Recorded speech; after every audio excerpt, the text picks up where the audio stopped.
আসসালামু আলাইকুম প্রিয় দর্শক, আশা করি সকলে ভালো আছেন। আজকে আপনারা যে ঘাসটি দেখতে পাচ্ছেন এটি হচ্ছে ইন্দোনেশিয়ান স্পার নেপিয়ার হাইব্রিড ঘাস। অনেকেই আমাদের ভিডিও দেখে কমেন্ট করে থাকে এই ঘাসটির ফলন নাকি সুবিধাজনক না, অনেক কম ফলন হয়। আমার দেখা মতে আমি এই জমিতে প্রায় 2 বছর আগে এই ঘাসটি রোপণ করেছিলাম। 2 বছর থেকে এই ঘাসের জমি থেকে আমি ঘাস সংগ্রহ করতেছি। তারপরও ফলন দেখুন, মাশাআল্লাহ, এক একটি ঝোপ কি পরিমাণে ঘাস হয়েছে।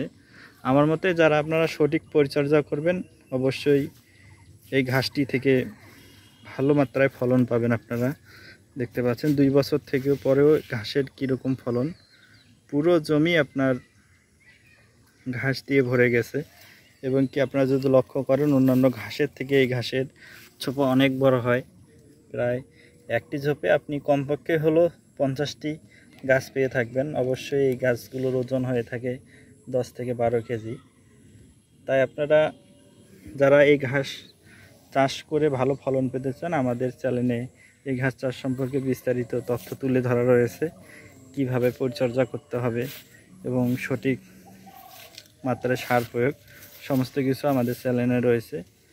চাইলে আপনারা আমাদের চ্যানেল থেকে ভিডিওগুলো দেখতে পারেন। আর যারা আমাদের কাছ থেকে ভালো মানের কাটিং চেয়েছিলেন, বর্তমানে আমাদের কাছে ইন্দোনেশিয়ান স্পার নেপিয়ার হাইব্রিড ঘাসের সম্পূর্ণ পরিপক্ক মানের কাটিং রয়েছেন। দেখতে পাচ্ছেন কাটিং থেকেই গাছ বের হয়ে গেছে। আমরা এখান থেকেই এই গাছগুলো থেকে কাটিং দিচ্ছি বর্তমানে। আপনারা চাইলে স্ক্রিনে দেওয়া নাম্বারে যোগাযোগ করে কাটিং নিতে পারেন।